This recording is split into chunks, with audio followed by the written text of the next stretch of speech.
ملعب الصقر مع الكابتن أحمد حسن على 887 FM راديو مصر في كل مصر. ملعب الصقر ملعب الصقر علي علي علي.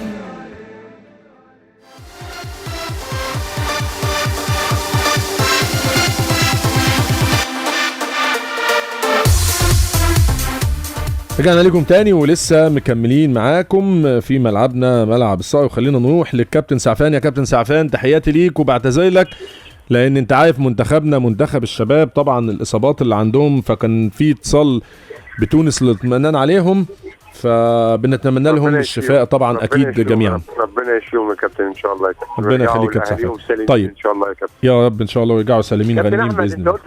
انت قلت كلمه من حوالي 5-6 سنين كده، قلت اللاعب المصري عايز ياخد فلوس قبل ما يلعب، فاكر الكلمه ديت؟ طبعا قلت كده. في حارس مرمى لسه ما لعبش ولا حد عرفه، بيكلم المسؤولين في النادي الاسماعيلي بيقول لهم انا عايز 3 مليون جنيه كاش قبل ما العب. اتصلوا بيا تمام، قلت لهم وانا يجي حتى يعدي الكارته، ما يعديش الكارته بتاعت اسماعيليه، ما يعديش الكارته. ده مين ده يا كابتن؟ معلش يا كابتن احمد، انت عارف ان انا صريح، انت عشت معايا 3 سنين وعارف. لا هو انا لسه مش عارفك النهارده، لا طبعا يعني ده احنا كنا لسه ما لعبش وعايز 3 مليون جنيه كاش. لسه ما لعبش لسه ما لعبش ولا حد عرفه. ده لعيب، ده حارس صغير ولا كبير ولا الدنيا ايه؟ حارس صغير بس ما ينفعش اقول لك اسمه يا كابتن. المهم انا قلت للباشمهندس ابراهيم عثمان ايه بقى يا كابتن. طيب انا بس لا لان ده مهم يا كابتن سعفان، لان احنا زي ما انت بتقول احنا عايزين نثقف لعبتنا شويه. يعني انت بتتكلم النهارده بناء على ايه هو بيطلب الرقم ده؟ يعني بناء على ايه؟ اقول لك بناء على كده ان كل مصر عارفه ان النادي الاسماعيلي محتاج حارس مرمى، واحنا ما كناش محتاجين حارس مرمى، احنا كنا محتاجين ثقه في خط الظهر وثقه في نص الملعب وثقه في خط الهجوم وثقه في حراسه المرمى. احنا السنه اللي فاتت كان كل خصوصا عندنا كابتن تمام مش موفقه. تمام، كل حارس مرمى كابتن عايز يعلي لك سعره، حارس مرمى حارس ثاني برضه في نادي قال لك انا عايز 6 مليون جنيه. الاسماعيلي ما بيدفعش الارقام دي يا كابتن احمد.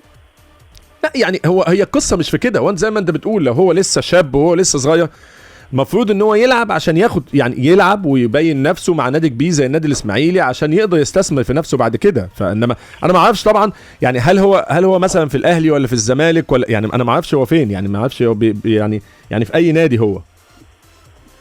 كابتن احمد حضرتك لما جيت الاسماعيلي يا كابتن مش سوقت نفسك ولعبت احسن ماتشات وبعد كده طلعت على تركيا؟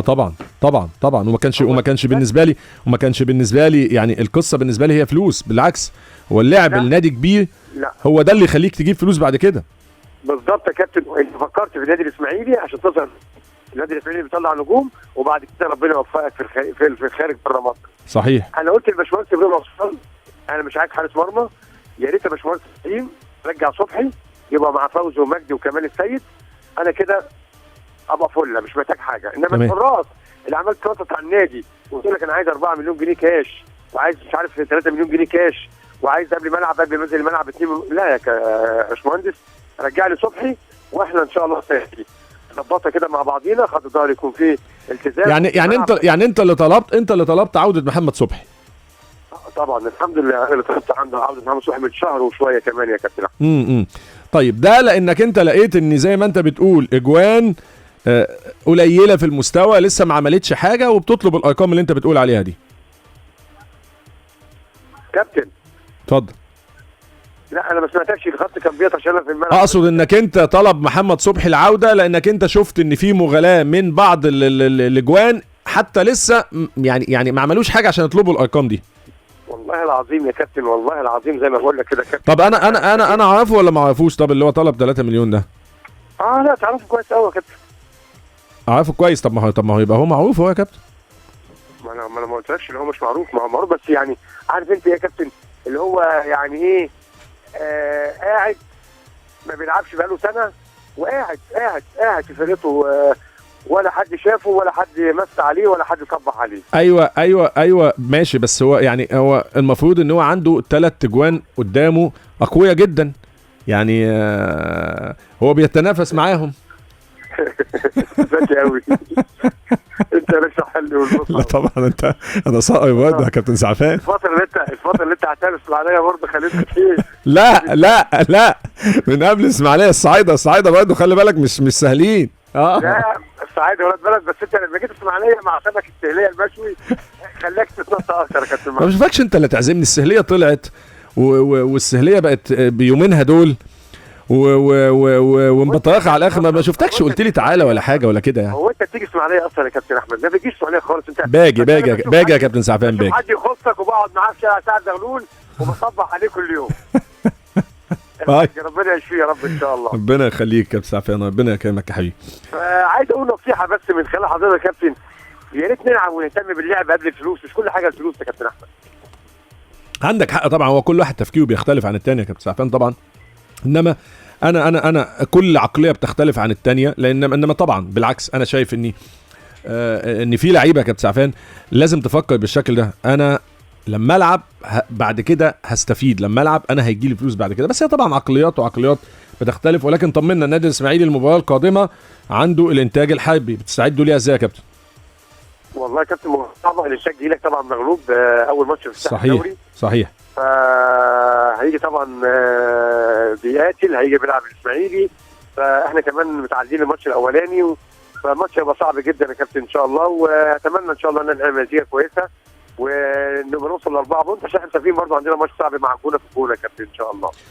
كل التوفيق ليك كابتن سعفان ان شاء الله، وكل التوفيق للنادي الاسماعيلي، ونتمنى عوده النادي الاسماعيلي لمساره الطبيعي والمنافسه على مسابقه طبعا الدوري الممتاز كما كان من عده سنوات. واعتقد النادي الاسماعيلي دايما ولاد بلعيبه ممكن يحصل تعثر، ولكن عايزين ان الاسماعيلي يفوق من كابوته دي سريعا ان شاء الله. بنشكرك كابتن سعفان الصغير طبعا، كابتن النادي الاسماعيلي ومدرب حراس المرمى بالنسبه للنادي الاسماعيلي.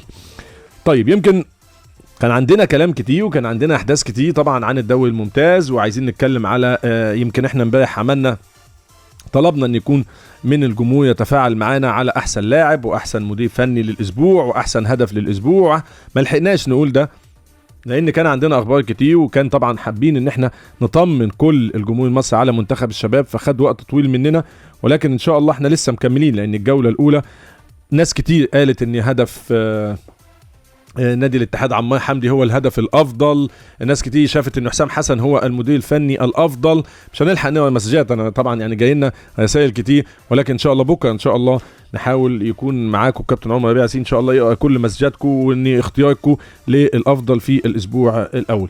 قبل ما نسيبكم اشكر رئيس التحرير محمد الدكر، والاعداد احمد حسين وعلي راضي، وسوشيال ميديا ريم الصياد ومحمد صالح، هندسه اذاعيه استاذ وليد السيد، وملعب الصقر انتاج A1 ميديا لايت. اشوفكم على خير، السلام عليكم.